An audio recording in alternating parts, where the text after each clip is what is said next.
What's going on, everybody? Thank you so much for checking in. In this video, we're going to go over SPY, which is the S&P 500 ETF, and we're also going to cover some other notable names on the market, such as Tesla, Apple, Amazon, AMD, Nvidia, and Meta. We're going to talk about these stocks on the macro and the micro timeframes. That way we get an idea of what's happening on the overall picture and what's happening on the day-to-day. But before we get started and talk about our technical analysis and levels, we have to talk about some economic events that happened last week and some things that are happening this week that may influence markets to go higher or force them to pull back. First and foremost, the most important thing that happened last week was the release of the Consumer Price Index, otherwise known as the CPI report, which measures inflation. So remember that the entire market battle that has been fighting for the last 12 months has been all about inflation. But ever since we reversed back in October, that was at the time that the Federal Reserve said that they will be willing to lower interest rates in their March meeting, so March of 2024, if inflation moves closer to their 2% target. However, after the release of the CPI report last week, those hopes have pretty much diminished because inflation still came in at a lingering 3.1%, still far away from their 2% target. This explains why the market sold off so severely after the release of the CPI report, and it also explains why markets couldn't move towards its all-time highs once again by Friday.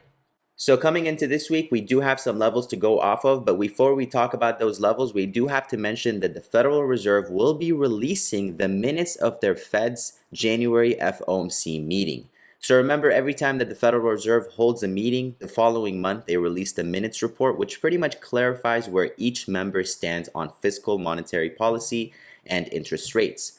So all these uncertainties that the market has, considering the fact that we sold off on Tuesday about those interest rates, may be clarified this week after the release of that report. So now jumping into our charts, we can see that SPY's lowest point during that sell-off was right around 490.72, which is exactly where we've placed our critical support coming into this week. Buyers need to absolutely defend that support in order for them to keep the trend going into Friday. If they do not keep that support, then we can pretty much free fall towards 482.70, and below 482.70 will leave us at a very critical level because that will place our daily candle below the 10 and 20-day moving averages. These are lines that we have held as a support ever since we broke back above them back in October of last year. If we move below those lines, the very next support we have available is going to be that 50-day moving average. We will make sure to update you guys on this chart next week, so make sure you're checking back in. If we close below 482.70 for any reason this week, the very next support available to us is going to be 477. This is a very severe move, so if it does happen, it will likely continue for weeks to come. The next stock on our watch list is going to be Tesla. Tesla actually moved against the market last week, and it managed to go up while markets were pulling back, which is not very surprising for Tesla. It is one of those stocks that has a mind of its own. Tesla's daily candle moved back above the 10 and 20-day moving averages. This is a line that it has not broken back above ever since it broke below it back in December. So if you are bullish on the stock, the first thing you need to look at every day is going to be where did that daily candle open in comparison to the 10 and 20-day moving averages. As long as it is above them, then those lines can be used as support points and the stock can maintain that bullish trend. If you are looking at the day-to-day on Tesla and you need some closer levels to focus on, the first support you have in place is going to be 194.75, which is the breakout point that it has struggled to break above over the last few weeks. You can see that every time Tesla has retested that level, it has gotten rejected up until last Thursday and Friday, where it broke above and managed to close above for the week. So coming into this week, that should be your main support and focus. If Tesla loses that support, then it will likely fall back into this consolidation range, and buyers will not be very happy to see that. The main resistance and focus is going to be 206.75, which is exactly the gap fill from their earnings. If they can break above that level, the next resistance and focus, or the next price target, is going to be between 216 to 218.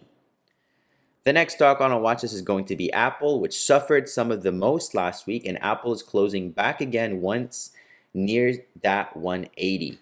So let's see what's happening with Apple on the daily chart first before we jump into our micro time frame. On the daily chart, Apple is trading below all of its healthy moving averages. If you're wondering which moving averages those are, we have the 10, 20, 50, 100, and 200-day moving averages. Anytime a stock is trading above those levels, it can be seen as a bullish stock, as you can see here, or anytime it is trading below them, it is likely going to trend down.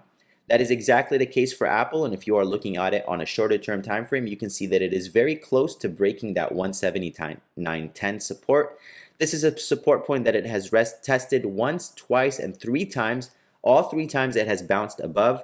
However, the fact that it is closely trading to it again is not a good sign. If Apple breaks below that level, then it will likely take tech stocks down with it, and it will fall towards that 173 to 174 price target. If you are bullish on Apple, in the long run, you really don't have anything to worry about. This is just a very dramatic pullback on a very strong stock.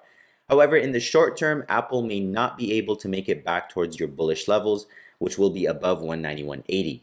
Buyers need to close above that level in order for them to move it towards its next bullish price target of 196.50. Again, we will be updating these levels, so make sure you're checking back in.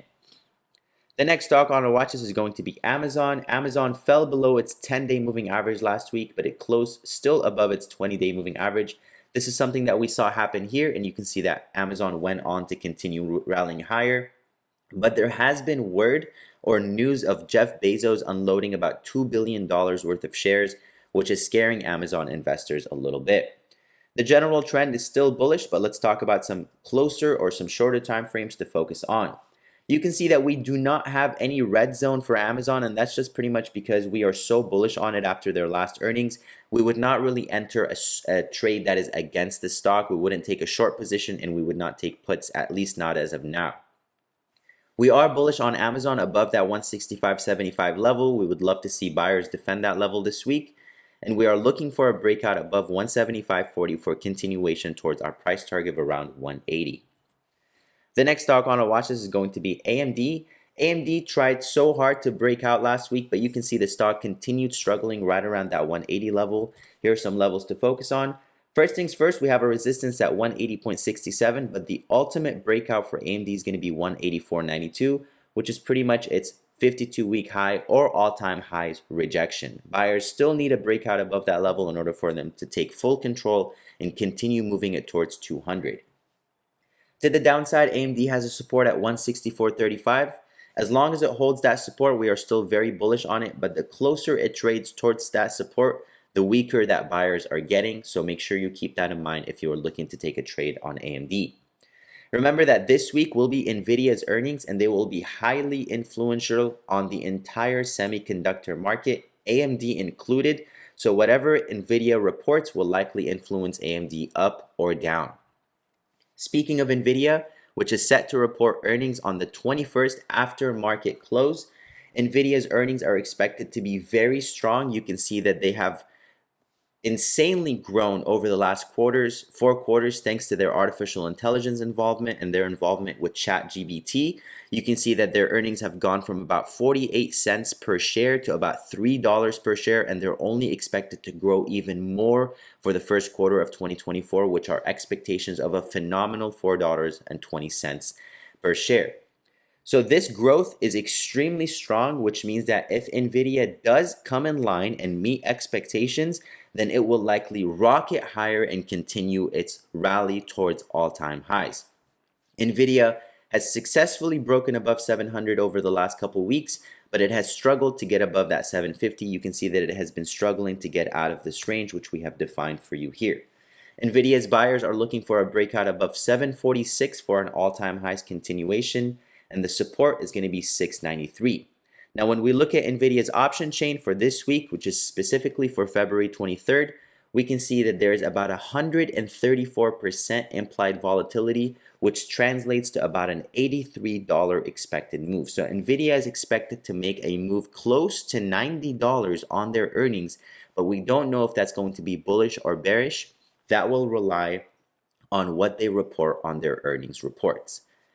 The next stock on our watch list is going to be Meta, which also has been infamous for their last earnings report. You can see that Meta jumped about $70 on their earnings, which is exactly what buyers are expecting Nvidia to do this week. Meta's jump has left it above all of its healthy moving averages and within a very bullish range that we are still very bullish on. If you are bullish on Meta, you need a breakout above 488.62 for a continuation to that 500 mark.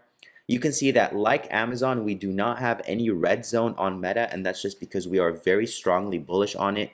We do not expect it to sell off, and if there is a sell-off, it can be seen as an opportunity to buy the dip. So thank you guys all for checking in. We hope you found this video helpful. Make sure you subscribe and like.